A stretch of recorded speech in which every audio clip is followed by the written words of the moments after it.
Hello viewers, welcome to our channel. ఈరోజు మనం defence SNT point of వ్యూలో ఒక ఇంపార్టెంట్ టాపిక్ గురించి డిస్కస్ చేస్తున్నాం. సో ఫస్ట్ మనం డిస్కస్ చేసే వీడియో అంశాలు ఏంటనేది ఒకసారి చూద్దాం. సో ఫస్ట్ మనం డిస్కస్ చేస్తున్న టాపిక్ ఏంటి? ఐఎన్ఎస్ అరిదమాన్. సో ఇది ఎందుకు న్యూస్లో ఉంది అనే దాంతో పాటు అరిదమాన్ యొక్క ఫీచర్స్ ఏంటి, మరి డిఫెన్స్లో మనం ఎస్పెషల్లీ సబ్మెరైన్స్ పాయింట్ ఆఫ్ వ్యూలో వీటిలో తెలుసుకోవాల్సిన కీ టర్మ్స్ ఏంటి అనేది చాలా సింప్లిఫైడ్గా తెలుసుకుందాం. న్యూక్లియర్ ట్రయడ్ అంటే ఏంటి, ఎస్ఎస్బిఎన్ ప్రోగ్రామ్ అనేది ఇండియాలో ఎప్పటి నుంచి మనం డెవలప్ చేసుకోవడం స్టార్ట్ చేసాము, దాంతోపాటు nuclear command authority, strategic forces command కానీ, బాలిస్టిక్ అండ్ క్రూయిజ్ మిసైల్స్కి సంబంధించిన డిఫరెన్సెస్ కానీ అన్నీ కూడా సింప్లిఫైడ్ ఫార్మాట్లో తెలుసుకుందాం. రైట్. సో ఇప్పటివరకు ఈ ఫీట్ని అచీవ్ చేసిన కంట్రీస్ ఏంటి అనేది కూడా తెలుసుకుందాం. రైట్. సో ఇప్పుడు టాపిక్ పాయింట్ ఆఫ్ వ్యూలో చూస్తే ఇది ఐఆర్ పాయింట్ ఆఫ్ వ్యూలో, అట్ ద సేమ్ టైం ఎస్ఎన్టీలో డిఫెన్స్ పాయింట్ ఆఫ్ వ్యూలో కూడా very important topic. So IR అంటే ఇక్కడ స్ట్రాటజిక్ పార్ట్నర్షిప్స్ 2-3 కంట్రీస్తో మనం ఈ పార్ట్నర్షిప్స్ని కలిగి ఉన్నాం కాబట్టి అది ఐఆర్లో కూడా సిగ్నిఫికెంట్ అవుతుంది. సో రీసెంట్ కాంటెక్స్ట్ ఏంటని చూస్తే కనుక ఫస్ట్ థింగ్ మనకి ఐఎన్ఎస్ అరిదమాన్ అనే దాన్ని కమిషన్ చేయడం జరిగింది. ఈరోజు దీన్ని కమిషన్ చేశారు. సో దీని కమిషన్లో ఎవరు ఎక్కువగా పార్టిసిపేట్ చేశారు అంటే డిఫెన్స్ మినిస్ట్రీకి సంబంధించిన వాళ్ళు, ఎస్పెషల్లీ మన డిఫెన్స్ మినిస్టర్ అయిన రాజ్నాథ్ సింగ్ గారు కూడా దీంట్లో పార్టిసిపేట్ చేయడం జరిగింది. సో మరి అరిదమాన్ యొక్క స్పెషాలిటీ ఏంటని తెలుసుకునే ముందు అసలు అరిదమాన్ అనే దానికి మీనింగ్ ఏంటో తెలుసుకుందాం. అరి అంటే ఎనిమీ, దమాన్ అంటే డెస్ట్రాయర్, ఎనిమీని డెస్ట్రాయ్ చేసే ఐఎన్ఎస్ అరిదమాన్. సో ఫస్ట్ దీని గురించి బ్రీఫింగ్ తెలుసుకుందాం. సో అరిదమాన్ అనేది మనకి న్యూక్లియర్ క్యాపబుల్ సబ్మెరైన్ అనమాట. సో న్యూక్లియర్ అంటే ఏంటి? ఇది న్యూక్లియర్ పవర్తో రన్ అవుతుంది, అలానే న్యూక్లియర్ బాలిస్టిక్ మిసైల్స్ని కూడా క్యారీ చేసే సబ్మెరైన్ అనమాట. సో మరి ఇది ఫస్ట్ టైం ఆ ఇండియాలో అంటే లేదు, ఇది థర్డ్ ఇన్ సిరీస్ అని చెప్పొచ్చు. మన ఇండిజినస్గా డెవలప్ చేసుకుంటున్న న్యూక్లియర్ సబ్మెరైన్స్లో ఇది థర్డ్ వన్ అని చెప్పాలి. సో మరి దీని యొక్క పర్టికులర్ ఫీచర్స్ చూస్తే కనుక దీని డిస్ప్లేస్మెంట్ ఎంత ఉంది? 7,000 tons. డిస్ప్లేస్మెంట్ అంటే ఏంటి? ఇది వాటర్లో మూవ్ అయ్యేటప్పుడు ఎంత వెయిట్ ఆఫ్ వాటర్ని పుష్ చేయగలదు అనే దాన్ని డిస్ప్లేస్మెంట్ అంటారు టెక్నికల్ టర్మ్స్లో. అంటే దీని వెయిట్ని మనం చెప్పొచ్చు అనమాట. సో దీని వెయిట్ ఎంత ఉంటుంది అంటే 7,000 tons. అంటే దీనికంటే ముందు ఉన్న ఐఎన్ఎస్ అరిగాట్ కానీ ఐఎన్ఎస్ అరిహంత్ కంటే పోలిస్తే ఇది చాలా ఎక్కువగా ఉంది. సో ఎక్కువ వెయిట్ ఉందంటే ఏంటి? ఎక్కువ పేలోడ్, ఎక్కువ వెయిట్ ఉంది అంటే ఎక్కువగా క్యారీ చేయగలదు, స్ట్రాంగర్గా కూడా ఇది ఉండగలదు. మన డిఫెన్స్కి ఇది ఇంకా ఇంపార్టెంట్ ఎసెట్ అవబోతుంది. నెక్స్ట్ చూస్తే దీంట్లో మనం బాలిస్టిక్ మిసైల్స్, అందులోనూ న్యూక్లియర్ బాలిస్టిక్ అంటే మిసైల్స్ని మనం యూజ్ చేయగలమని చెప్తున్నాం కదా. మరి ఏ టైప్ ఆఫ్ బాలిస్టిక్ మిసైల్స్ని డెప్లాయ్ చేయగలమని చూస్తే K4 and K15 ఇవి సాగరిక క్లాస్కి సంబంధించినవి. మరి ఇక్కడ మీరు గుర్తుంచుకోవాల్సిన ఒక ముఖ్యమైన అంశం ఏంటి అంటే యూజువల్లీ మనం K15 అంటేనేమో లాంగర్ రేంజ్, K4 అంటే షార్ట్ రేంజ్ అనుకుంటాం. అక్కడ ట్రాప్ ఉంది, కానీ ఇట్ ఈస్ నాట్ సో. మనం అర్థం చేసుకోవాల్సింది ఏంటి? K15 అనేది షార్ట్ రేంజ్ అనమాట. రైట్. అండ్ K4 అనేది ఏదైతే Sagarika submarine launched ballistic missile ఉందో ఇది ఎక్కువ రేంజ్ని కలిగి ఉంది. ఆల్మోస్ట్గా 3,500 కిలోమీటర్ రేంజ్ని కలిగి ఉన్న K4 SLBM ఎక్కువ రేంజ్ని కలిగి ఉంది. రైట్. సో దీంతో పాటు ఏంటి? ఇవి ఐఎన్ఎస్ అరిహంత్ అండ్ అరిగాట్, దీని ప్రెడిసెస్, దీనికంటే ముందు యూజ్ చేసిన న్యూక్లియర్ సబ్మెరైన్స్ ఏవైతే ఉన్నాయో వాటితో పోలిస్తే ఎక్కువ మిసైల్స్ని అండ్ ఎక్కువ వెపన్స్ని డిప్లాయ్ చేసే కెపాసిటీని కలిగి ఉంది. సో దీనివల్ల మనకి స్ట్రాటజిక్గా చాలా ఇంపార్టెంట్ అని చెప్పొచ్చు. సో న్యూక్లియర్ ట్రయడ్ అనే కాన్సెప్ట్ ఏంటి? డిఫెన్స్ పాయింట్ ఆఫ్ వ్యూలో మనం ఎక్కువగా వినే టర్మ్ న్యూక్లియర్ ట్రయడ్. ట్రయడ్ అంటే ఏంటి? 3 అని అర్థం అనమాట. సో 3 అంటే ఏంటి ఇక్కడ అంటే మెయిన్గా మనం nuclear weapons or nuclear capability కలిగిన వాటిని ఎయిర్ నుంచి, ల్యాండ్ నుంచి, సీ నుంచి కూడా మనం యూజ్ చేసే కెపాసిటీని కలిగి ఉన్నాము అంటే కనుక దాన్ని న్యూక్లియర్ ట్రయడ్ అనొచ్చు. సో ఇక్కడ మెయిన్గా మనం గుర్తుంచుకోవాల్సింది ల్యాండ్ బేస్డ్ మనకి ఏమున్నాయి? ల్యాండ్ బేస్డ్ మనకి Prithvi inter continental ballistic missile ఉంది. రైట్. సో అగ్ని అనేది కూడా మనం చెప్పొచ్చు దీనికి ఎగ్జాంపుల్గా. ICBM అగ్ని series of missiles land based. తర్వాత ఎయిర్ బేస్డ్ అంటే మనకి జాగ్వర్ ఉంది, మిరాజ్ ఉంది, ఇలాంటివన్నీ కూడా జెట్స్ అన్నీ మనకి ఎయిర్ బేస్డ్ అనమాట, న్యూక్లియర్ కెపాసిటీని కలిగి ఉన్నవి. సో సీ బేస్డ్ విషయానికి వచ్చేసరికి ఐఎన్ఎస్ అరిహాంత్ ఉంది, ఇంతకుముందు అరిగాట్ ఉంది, ఈ 2 కమిషన్ అవ్వడం జరిగింది. అండ్ ఇప్పుడు మనం రీసెంట్గా ఐఎన్ఎస్ అరిదమాన్ని కమిషన్ చేసుకున్నాం. సో ఇవన్నీ కూడా సీ బేస్డ్ క్యాపబిలిటీస్ని ఎన్హాన్స్ చేస్తున్నాయి. సో వీటితో మన సెకండ్ స్ట్రైక్ క్యాపబిలిటీ ఏదైతే ఉందో అది ఇంకా స్ట్రెంగ్తన్ అవుతుంది. సెకండ్ స్ట్రైక్ క్యాపబిలిటీ అంటే ఏంటి అంటే ఈ సెకండ్ స్ట్రైక్ని మనం ఎలా అర్థం చేసుకోవాలి? న్యూక్లియర్ విషయాల్లో మనం ఎప్పుడు కూడా ఏ కంట్రీ మీద ఫస్ట్ స్ట్రైక్ చేయము అనేది మన పాలసీ అనమాట. దాన్నే నో ఫస్ట్ యూస్ పాలసీ అని అంటున్నాం. సో ఇండియా పీస్ఫుల్గా ఉండాలని ఇష్టపడుతుంది కాబట్టి ఏ కంట్రీ మీద ప్రత్యేకంగా ఫస్ట్ టైం దాడి చేయదు. అలా అని వేరే కంట్రీ మన మీద దాడి చేసినప్పుడు మనం కామ్గా ఉన్నాం. సో సెకండ్ స్ట్రైక్ని అంటే రిటాలియేషన్లో చేస్తామని చెప్పడానే సెకండ్ స్ట్రైక్ క్యాపబిలిటీ అంటాం. సో ఇండియా ఇప్పుడు ఇలాంటి ఎలైట్ గ్రూప్ ఆఫ్ కంట్రీస్తో జాయిన్ అవ్వడం జరిగింది. సో ఈ న్యూక్లియర్ ట్రయడ్ని కలిగి ఉన్న వాటిలో ఏంటి ఉన్నాయి? యుఎస్ఏ ఉంది, రష్యా ఉంది, China and France. So India became 5th country after completing the nuclear triad. So ఇక్కడ మెయిన్గా గుర్తుంచుకోవాల్సింది మనకి నేవల్ కెపాసిటీ అనేది ఎప్పుడు కూడా చాలా important in the recent times. మరి ఇంకా దాని ఎంఫోసిస్ అనేది పెరిగింది. సో నెక్స్ట్ చూస్తే కనుక ఇండియా యొక్క SSBN ప్రోగ్రామ్ అసలు ఎప్పటి నుంచి ఆరిజినేట్ అవుతోంది, దాని యొక్క డెవలప్మెంట్స్ ఏంటో ఒకసారి చూద్దాం. సో ఈ SSBN అంటే ఏంటి? మనకి న్యూక్లియర్ బాలిస్టిక్ మిసైల్స్, సబ్మెరైన్స్ ఏవైతే డెవలప్ చేస్తున్నామో వాటి ఎవల్యూషన్ అనేది ఆల్మోస్ట్గా 30 years నుంచి అడుగులు వేస్తూ ఉన్నాం.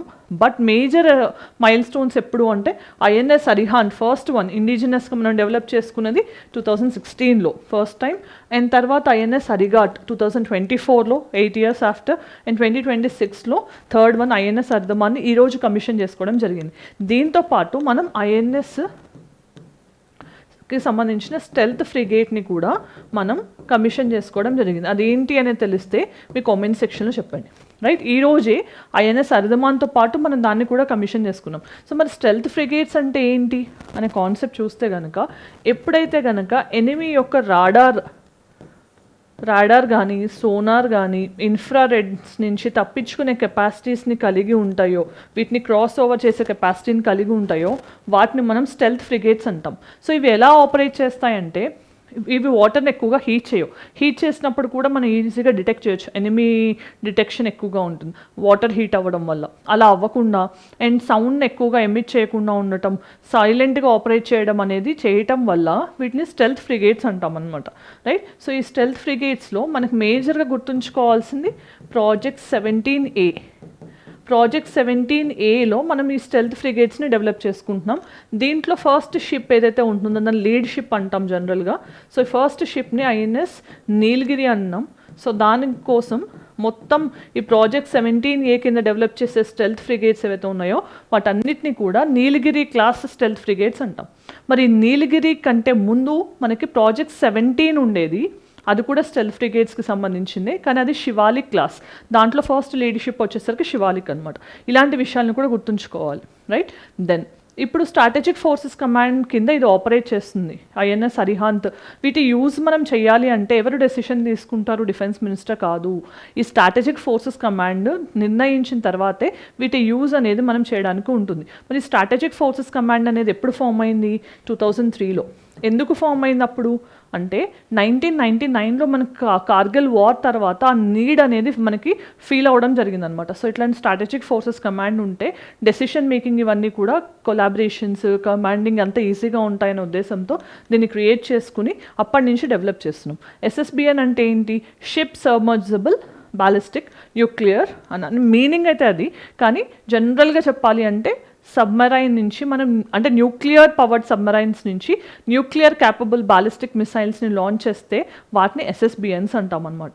రైట్, అసలు న్యూక్లియర్ కమాండ్ అథారిటీ అంటే ఏంటి అని చూస్తే న్యూక్లియర్ కమాండ్ అథారిటీని జనరల్గా 2 వింగ్స్లో చూస్తూ ఉంటాం. Political wing and executive wing 2 ఉంటాయి. ఇవి ఏం చేస్తాయి? న్యూక్లియర్ కమాండ్ ఇస్తాయి అనమాట. అంటే న్యూక్లియర్ వెపన్స్ని, న్యూక్లియర్ మిసైల్స్ని యూజ్ చేయాలి అని అంటే ఆథరైజేషన్ ఇవ్వాల్సింది న్యూక్లియర్ కమాండ్ అథారిటీ. దీంట్లో పొలిటికల్ వింగ్ అనేది ఆథరైజేషన్ ఇస్తుంది. మరి పొలిటికల్ వింగ్కి ఎవరు హెడ్గా ఉంటారు? ప్రైమ్ మినిస్టర్ ఆటోమేటిక్గా హెడ్గా ఉంటారు. ఎగ్జిక్యూటివ్ వింగ్ అంటే ఆ ఎగ్జిక్యూషన్ విషయాలన్నీ ఎవరు చూసుకుంటారు? న్యూక్లియర్ మిసైల్స్ని ఎప్పుడు యూజ్ చేయాలి, ఎలా యూజ్ చేయాలి అనేవన్నీ కూడా మన నేషనల్ సెక్యూరిటీ అడ్వైజర్ ఎవరైతే ఉంటారో వాళ్ళు దాన్ని చూసుకుంటూ ఉంటారు అనమాట. సో ఇవి మనం గుర్తుంచుకోవాల్సిన అంశాలు. సో ఇప్పటి వరకు మనం INS అరిధమాన్తో పాటు ఇంకా అదర్ కాన్సెప్ట్స్ని చూసాం కదా. క్విక్గా ఒకసారి అసలు మన న్యూక్లియర్ మైల్ స్టోన్స్ ఏంటి అనేది ఒకసారి చూపిస్తాను. సో మీరు ఒక నిమిషం వీడియో చూసేటప్పుడు పాజ్ చేసి చెక్ చేసుకోండి, వెరీ ఇంపార్టెంట్. 1998లో అంతకుముందు మనం 1970s కూడా ఆపరేషన్ బుద్ధ, స్మైలింగ్ బుద్ధ చేయటం వల్ల first time India nuclear test చేసింది అనే విషయాన్ని వరల్డ్ గుర్తించేలా చేసాం. అండ్ 1998లో 5 టెస్ట్ చేయడం వల్ల May 9th and May 11th, అందుకనే May 11th మనం టెక్నాలజీ డేగా సెలబ్రేట్ చేసుకుంటాం. సో ఓవరాల్గా 5 టెస్ట్ చేయడం వల్ల ఇండియా న్యూక్లియర్ పవర్గా ఆవిర్భవించింది, రైట్. సో తర్వాత 2003లో చూస్తే కనుక India nuclear policy doctrine, strategic forces command, no first use policy కానీ ఇలాంటివన్నీ కూడా ఎస్టాబ్లిష్ చేసుకోవడం జరిగింది. ఒక మిసైల్ రెజిమెంట్స్ని వీటన్నిటిని ఎస్టాబ్లిష్ చేసుకుంది. 2007లో first time nuclear capable ballistic missile Agni 1ని టెస్ట్ చేశారు విత్ ఆల్మోస్ట్ 700 కిలోమీటర్ రేంజ్. 2009లో INS అరిహంత్కి సంబంధించి లాంచ్ చేశారు. Launching is different, commissioning is different. Launching అనేది సీ ట్రయల్స్ కోసం వదులుతారు. ఫుల్ ఫ్లెజ్డ్గా అది ఎప్పుడైతే నేవీ యూస్ చేసుకునే విధంగా ఉంటుందో దాన్ని కమిషనింగ్ అంటాము. సో 7 years ఆఫ్టర్ 16లో మనం అరిహంట్ని కమిషన్ చేసుకోవడం జరిగింది. 2011లో అగ్ని 3ని మనం అగైన్ దీన్ని యూస్ చేయడం జరిగింది, 3000 కిలోమీటర్స్ అప్రాక్సిమేట్లీ. 2012లో అగ్ని 5 ఇంటర్ కాంటినెంటల్ బాలిస్టిక్ మిసైల్, అంటే ఒక కాంటినెంట్ నుంచి ఇంకో కాంటినెంట్కి మనం ఏం చేయగలిగే మిసైల్ అది. సో దాన్ని డెవలప్ చేసుకున్నాం. 2017లో again indigenously build nuclear powered Arihant అనే దాన్ని కమిషన్ చేసుకోవడం జరిగింది. ఇక్కడేమో లాంచ్ చేసాం అండ్ ఇక్కడ కమిషన్ చేసుకున్నాం. సో ఇలాంటి మేజర్ మైల్ స్టోన్స్ అనేవి మనకి ఉన్నాయి. సో ఇక్కడ చూడొచ్చు ఇప్పటి వరకు మనకు ఉన్న న్యూక్లియర్ సబ్మరైన్స్, దాంట్లో కూడా న్యూక్లియర్ బాలిస్టిక్ మిసైల్స్ని ఏం చేసేగలిగే షిప్స్ ఆర్ సబ్మరైన్స్ ఏంటి అంటే INS అరిహాంత్ ఫస్ట్, అరిఘాట్, ఈ 2 రెడీగా ఉన్నాయి. అండ్ ఈరోజు అరిదమాన్, దీని కోడ్ నేమ్ S4 అనమాట. ఇది 4th అంటాము, కానీ ఎందుకని అంటే ఇది ఫస్ట్ వన్ S2, దీని కోడ్ నేమ్ S2 ఇచ్చారు, దీనికి S3 ఇచ్చారు, అండ్ ఫ్యూచర్లో డెవలప్ చేసేదానికి S5 అని ఇస్తారు. సో ఇక్కడ 4th in సిరీస్ అని చెప్పడానికి S4 అనేది ఇవ్వడం జరిగింది, రైట్. సో నెక్స్ట్ చూస్తే కనుక స్ట్రాటజిక్ సిగ్నిఫికెన్స్ ఏంటి. సో ఇదేంటి, స్టెల్త్ కెపాసిటీ, అంటే ఎనిమిదికి డిటెక్ట్ అవ్వకుండా హార్డ్ టు డిటెక్ట్ కెపాసిటీని and hard to even get destroyed అనమాట. సో చాలా పటిష్టంగా ఉంటుంది. దాంతోపాటు రిటాలియేషన్ ఎక్కువగా ఉంటుంది. నో ఫస్ట్ యూస్ పాలసీని ఇంకా స్ట్రెంగ్తన్ చేయడానికి ఇది ఉంది అంటే వేరే కంట్రీస్ మనం అటాక్ చేయడానికి ఆలోచిస్తాయి. అలానే గ్లోబల్ న్యూక్లియర్ ఆర్డర్ని ఎస్టాబ్లిష్ చేయడానికి కానీ అండ్ బ్యాక్ బోన్గా కూడా ఇండియన్ నావల్ పవర్కి ఇది ఉంటుంది, right. So at the same time ఇప్పటివరకు మనకున్న సబ్మరైన్స్ ఒక లిస్ట్ చూద్దాం.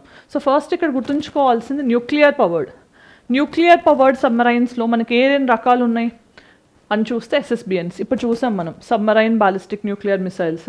సో వీటిలో అరిహంట్ అండ్ అరిదమాన్ ఉన్నాయి. న్యూక్లియర్ పవర్లో 3 ఉన్నాయి ఇప్పుడు. అండ్ కన్వెన్షనల్ అంటే ఏంటి, డీజిల్ బేస్డ్. న్యూక్లియర్కి డీజిల్ బేస్డ్కి డిఫరెన్సెస్ ఏంటి, డీజిల్ ఎప్పుడైతే అవుట్ అవుతుందో అప్పుడు మనం ప్రతిసారి కూడా మళ్ళీ సర్ఫేస్కి వచ్చి దాన్ని మనం రీఫ్యూలింగ్ చేసుకుని వెళ్ళాల్సి వస్తుంది. అంతే ఏంటి, కొన్నిసార్లు మళ్ళీ అవసరం ఉన్నప్పుడు కోస్ట్కి రావాల్సిన నీడ్ ఉంటుంది. అలా కాకుండా న్యూక్లియర్ అనుకోండి, దాని ఎండ్యూరెన్స్ అనేది లాంగ్గా ఉంటుంది. అందుకోసం అని చెప్పి న్యూక్లియర్ టెక్నాలజీ అనేది చాలా యూస్ఫుల్ అనమాట. సో కన్వెన్షన్లో మనకి కల్వరీ క్లాస్ సబ్మరైన్స్ ఉన్నాయి. సో మనకు తెలిసిందే ప్రాజెక్ట్ 75A కింద మనం స్కార్పియన్ క్లాస్ 6 ఉన్నాయి సబ్మరైన్స్. అవి ఏంటి అని తెలిస్తే కామెంట్ సెక్షన్లో చెప్పండి, ఆల్ 6. అలానే సింధు ఘోష్ అనేది కిలో క్లాస్, ఇది రష్యా నుంచి ఎస్పెషల్గా మనం తీసుకున్నాం. అండ్ అలానే షిషుముర్ క్లాస్కి సంబంధించినవి జర్మనీ నుంచి తీసుకోవడం జరిగింది. ఇవి కూడా మనం ఇంపోర్ట్ చేసుకున్నాం, కానీ డీజిల్ బేస్డ్ సబ్మరైన్స్ అనమాట. ఈ డీజిల్ మీద డిపెండెన్స్ తగ్గించి న్యూక్లియర్ పెంచడానికి మనం ఈ పర్టికులర్ మిసైల్స్ని అండ్ సబ్మరైన్స్ని డెవలప్ చేసుకుంటున్నాం. సో దీంట్లో మనం SSN అండ్ SSBN అనే టర్మ్స్ వింటూ ఉంటాం. సో వీటికి మెయిన్ డిఫరెన్స్ ఏంటి అంటే సింపుల్గా గుర్తుంచుకోండి. ఈ SSN అంటే న్యూక్లియర్ సబ్మరైన్స్ మ్యాక్సిమం అవే ఉంటాయి. దాంట్లో మనం క్రూయిజ్ మిసైల్స్ని లాంచ్ చేసామనుకోండి SSN అంటాం. న్యూక్లియర్ సబ్మరైన్స్ నుంచి క్రూయిజ్ మిసైల్స్ లాంచ్ చేస్తే SSN అంటాం.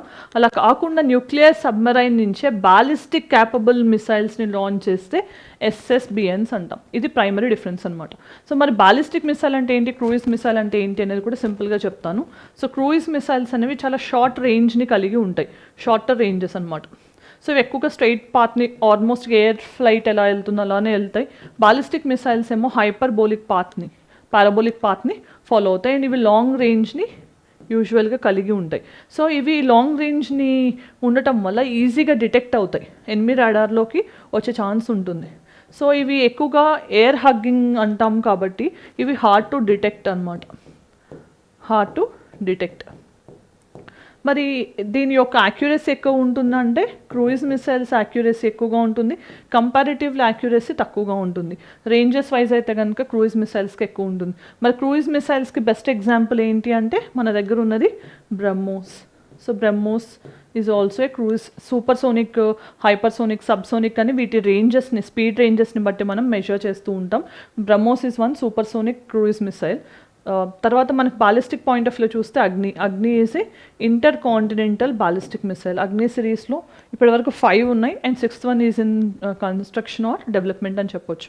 సో SSBN పాయింట్ ఆఫ్ వ్యూలో సబ్మర్సిబుల్ షిప్ బాలిస్టిక్ మిసైల్స్, ఇవి న్యూక్లియర్ సబ్మరైన్స్లోనే మనం న్యూక్లియర్ బాలిస్టిక్ మిసైల్స్ని లాంచ్ చేసే కెపాసిటీని ఇచ్చేవి. సో అవి ఏంటి అనేది మనం చూసాం, Arihant, Arighat and Aridhaman. So historical milestones ఏంటి, కల్వరి అనేదాన్ని 1967లో ఫస్ట్ టైం డెవలప్ చేసుకున్నాం. INS షల్కి అనేది ఫస్ట్ సబ్మరైన్ ఇండియాలో మనం బిల్డ్ చేసుకునేది మెజగాన్ డాక్లో. ఇలాంటి క్వశ్చన్స్ జీకే బేస్డ్ అడిగే ఛాన్స్ ఉంటుంది. INS అరిహాంత్ ఫస్ట్ ఇండిజినస్గా డెవలప్ చేసుకున్న న్యూక్లియర్ సబ్మరైన్, ఇది గుర్తుంచుకోండి. సో ఇక్కడ డిఫరెన్స్ ఏంటి, ఇది న్యూక్లియర్, ఇది కాదు, రైట్. సో అండ్ కల్వరి అనేది మనం డీజిల్ ఎలక్ట్రిక్ చేసుకున్నాం అండ్ USSR నుంచి ఇది తీసుకోవడం జరిగింది, తర్వాత మనం డెవలప్ చేసుకున్నాం. ప్రాజెక్ట్ 75 అండ్ ఆల్ఫా 75A అనేది కల్వరి క్లాస్కి సంబంధించి ఇండిజినస్గా డెవలప్ చేసుకున్న డీజిల్ బేస్డ్ సబ్మరైన్స్ అని చెప్పొచ్చు.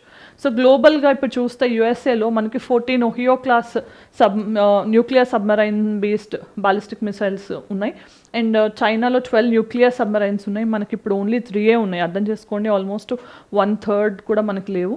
అండ్ రష్యా, ఫ్రాన్స్, UK కూడా ఇలాంటి న్యూక్లియర్ ట్రయర్డ్ని కలిగి ఉన్నాయి. ఇండియా ఇప్పుడు ఒక ఎలైట్ గ్రూప్ ఆఫ్ కంట్రీస్లో ఉంది, but at to do many things. Challenges ఏంటి, మనం చాలా ప్లాన్ చేస్తున్నాం కానీ ఎగ్జిక్యూషన్ పాయింట్ ఆఫ్ లో డిలే అవుతుంది. 24 కన్వెన్షన్ అంటే డీజిల్ ఎలక్ట్రిక్ ప్లాన్ చేసినప్పటికీ కూడా ఓన్లీ 6 మాత్రమే డిప్లాయ్ చేయగలిగాం, ఎస్పెషల్లీ కల్వరీ క్లాస్ వాటికి.